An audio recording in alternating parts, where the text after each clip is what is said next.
Predator 2. The, non-linear sequel to the 1987 Arnold Schwarzenegger smash hit, Predator. And yeah, Predator 2 is about as non-linear as it gets, because it's seemingly a sequel in name only, and Predator 2 couldn't be any more different. As you know, a sequel is a continuation of a story, and when it comes to movies, a sequel should have at least 60% of relatable material to its original movie, meaning that it should have something to do with the original film and not just kinda. And Predator 2 is a prime example of that because it kinda has something to do with Predator. I'd say that instead of 60%, this movie has 10% to do with the original movie, and that 10% really isn't that big, is it? Well, it does have a predator in it, or should I say predators, because you see a bunch of them at the end. And there is a brief mention of the misadventures of the first movie, but that's really about it. This film confused a lot of people when it first came out, and it still continues to do so today. This movie is extremely different than the first Predator. It plays out more of a cop action drama that just happens to have a predator in it. The story does eventually end up focusing on the predator, but it takes a while to get there. But I guess the same is true for the first movie. And maybe it's a mistake to even compare these two films, but you really have to because they're sequels, or at least they're supposed to be. I'm not really sure what's going on here. It's supposed to be the sequel, but gosh, it's really its own movie. And you really don't have to watch the first Predator to watch this one. This really is a standalone film, and calling it Predator 2 is a bit weird, but really, what else were they supposed to call it? They certainly wanted the name recognition so they could get box office sales, but it seems like it just ended up confusing people. I'm sure they didn't want to call it something campy like The Predator in LA, because that strategy certainly didn't work for the third Crocodile Dundee movie. Or perhaps they could have called it something more stern and ambiguous, like Predator, Los Angeles. And if you haven't figured it out by now, Predator 2 takes place in Los Angeles. Basically, calling this movie anything other than Predator 2 would have helped separate it from the movie it's supposed to be a sequel of. It sort of fell into the same trap that Halloween 3 did, wherein the title infers that it's a sequel, but really doesn't have much to do with the original film. And hence, you get a lot of disappointed fans. And that's what they got. They tried to do something different with this movie because are you really supposed to do a direct sequel from the Predator? And what exactly is that supposed to be like? Another Predator comes down from space to seek revenge for his Predator buddy's death, and then we would have another movie where a Predator stalks Major Dutch, Arnold Schwarzenegger's character from the first Predator movie? That's just dumb, and that story would be a little too convenient. Then we would end up with another Jaws 2. Oh, so it's another shark doing the exact same thing? Okay. What else were they supposed to do with Predator 2? I mean, that storyline I mentioned would have been stupid, and Schwarzenegger never would have done it. He doesn't do sequels. Besides Terminator 2 and Conan the Destroyer, and there was almost a Twins 2. But,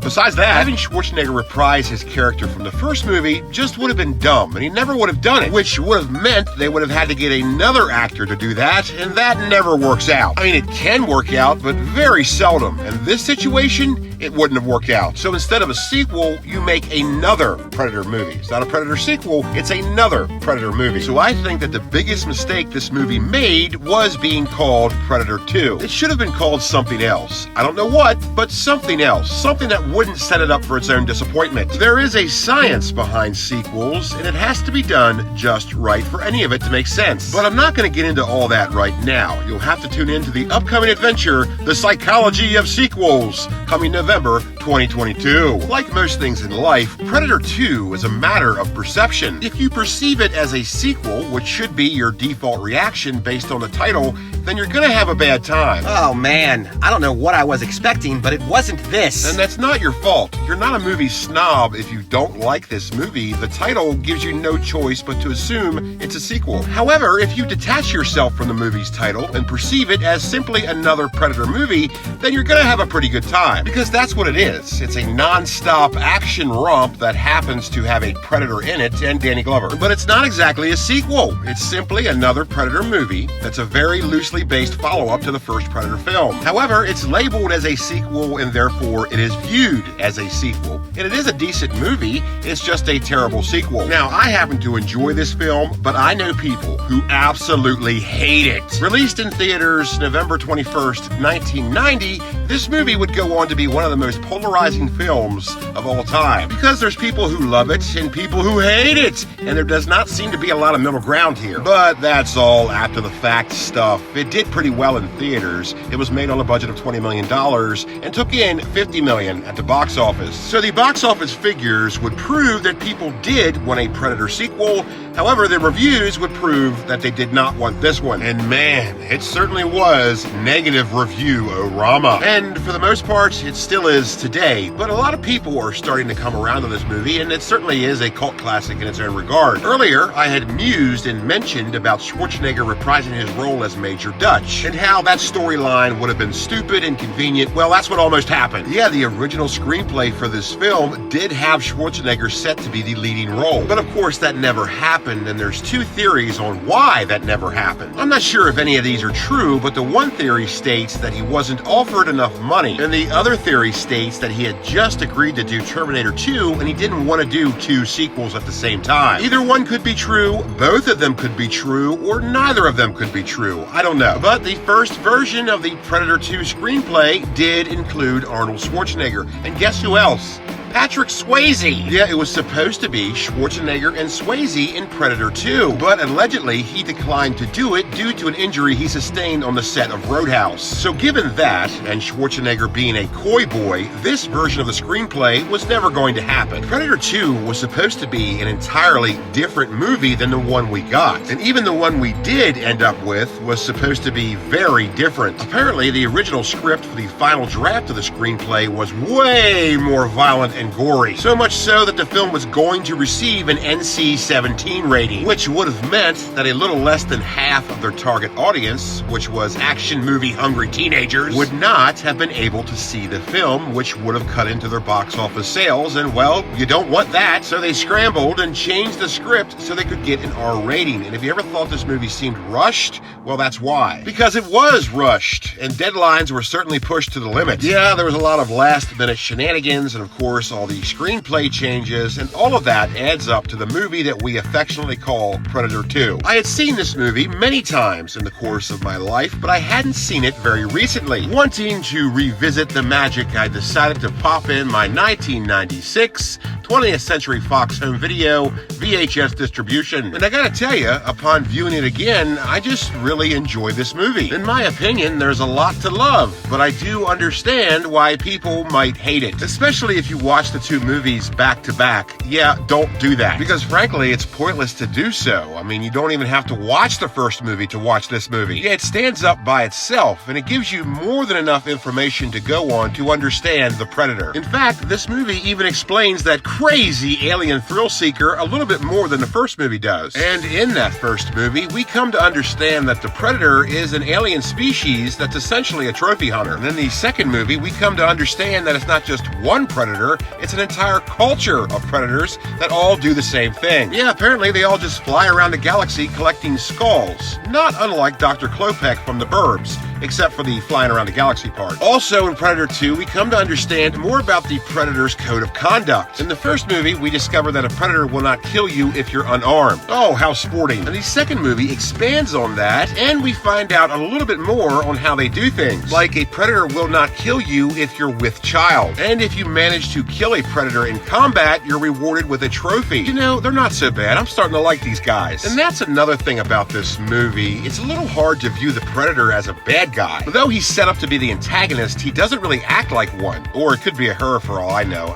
I'm not really sure. It's hard to view the Predator as a heel when most of what it does in the movie is kill drug dealers and gang members. I mean, sure, he kills some cops too, but he doesn't really know who you are. He's just going to take you out because he wants your skull. And of course, the same is true for when he kills the drug dealers. He doesn't really care about your character affiliation. In D&D terms, he would be lawful neutral, if that's a thing. One of the criticisms about this movie is Danny Glover's performance. A lot of people say it's a bit hollow and wooden, but I thought he did a great job. Yeah, he's really intense in this, and he proves to be quite the competitor to the Predator. Because, man, does he mess the Predator up a lot in this movie. And I totally forgot that he manages to sever the Predator's arm. Major Dutch didn't do that. In fact, when it comes to hand-to-hand combat with a Predator, The bout has to go to Danny Glover, because not only does he cut off the Predator's arm, he also manages to sink a couple rounds into him, sword fights him on the Predator's spaceship, and ends up gutting him like a fish. With the Predator's own weapon, by the way, which happens to be some kind of robo-razor frisbee. Compare all that to the encounter that Major Dutch had with his Predator. It's a stark difference. All he did was drop a tree on him. After Kevin McAllistering the place, yeah, he rigs the place with a bunch of booby traps. Booby traps. That's what I said, booby traps. And at that point, we learn that Predators don't take losing very well. With a bruised ego, the Predator sets off a self-destruct mechanism equivalent to a miniature nuclear bomb. But I'm sure all of us are aware of that. Let's get to know our spotlighted VHS a little better. This 1996 20th Century Fox Home Video VHS distribution of Predator 2 was released as part of 20th Century Fox's Selections Collection. And what exactly was that? Well, the 20th Century Fox Selections Collection was a vehicle to re-release a lot of their older titles on VHS. And by this time, which was the mid to late 90s, VHS production had become so cheap and streamlined that they were able to sell these for under $10. And that economically friendly price would be an attractive and major selling point for this line, which in turn would increase the production, which also in turn would increase the distribution, which translates to there was a shitload of these. You could find these everywhere. You could buy them in grocery stores, for heaven's sakes. I mean, they weren't rare then, and they're certainly not rare now. Yet nowadays, they're very easy to find and have a very low tier price range, $2, $3, $5. You know the deal. This 1992 VHS distribution was the second time Predator 2 was released on VHS, the first being in 1991 by CBS Fox Home Video, which essentially is the same company as 20th Century Fox Home Video. They were one of those major distributors that went through a lot of name changes. Yes, the company that would become, and as we know them today as 20th Century Fox Home Video, 20th Century Fox Home Entertainment, started off life as Magnetic Video, founded in 1968. Now, I know what you're thinking. 1968? How is that possible? Home video was not a thing until 1976. Well, that's a great question, and you're correct to ask that. Let's keep in mind, however, that home video didn't exist until 1976. And that is when VHS and Betamax was born, giving the world a format to watch videos at home. But video did exist before that, but only in a commercial format, meaning that video was only available to television stations, and what we know as VHS and Beta was not a thing. Yeah, the very early form of videotape is basically unrecognizable to what we came to know. The first versions of commercial video was basically a film reel, only it wasn't film, it was magnetic tape. Now, to avoid giving everyone, including myself, an aneurysm, I'm going to avoid all the sciencey stuff. This reel format would become known as the quad, or just quad film, or quad tape, or something quad. It's quad. In 1969, video would become a little bit more recognizable with the U-matic, the first video cassette. Now again, they were only for commercial use and weren't available to the public, but this is the forefather of the VHS tape, or Betamax cassette, whatever your flavor was. Not too long after its conception, the U-matic cassette would evolve into what we know as home video, and in 1976, the VHS empire began. And magnetic video would become the first company to put theatrical releases on the brave new formats of VHS and Betamax, making them available for consumer use. Or rather, I should say the first commercially successful company to do so. Yes, they weren't exactly the first company to put movies on tape for consumer use. In 1972, a company known as Cartridge Television Incorporated introduced their own line of home videos, with the pretty weird and totally forgotten about Cardivision cassettes that were supposed to be played on the Avco Cardivision player, which was one of the forefathers to the modern VCR, and nobody talks about this. And there's a pretty good reason for that. They were shitty and expensive and didn't sell very well. In fact, 13 months after its debut, Cartridge Television Incorporated went belly up, taking the Avco Cardivision player and the Cardivision cassettes down with it. So Magnetic Video wasn't the first company to put movies on a home video format, but they certainly were the most important. And they were one of the pioneers of video rental, which pretty much guaranteed the success of VHS. In 1982, Magnetic Video was bought out by 20th Century Fox, becoming 20th Century Fox Video. And then, pretty much immediately within that same year, 20th 20th Century Fox began their partnership with CBS, becoming CBS Fox Home Video. And this two-headed monster would become one of the major home video distributors until 1995 when CBS split, leaving 20th Century Fox all alone. And that's when they became 20th Century Fox Home Entertainment. And I know I said that my 1996 VHS distribution of Predator 2 was a 20th Century Fox Home Video distribution, but really it's a 20th Century Fox Home Entertainment distribution. Now, even with the partnership of CBS, Fox would do its own thing video-wise throughout the 90s. From 1991 to 1998, they would release some titles under simply Fox Video. So yeah, they were their own affiliate distributor.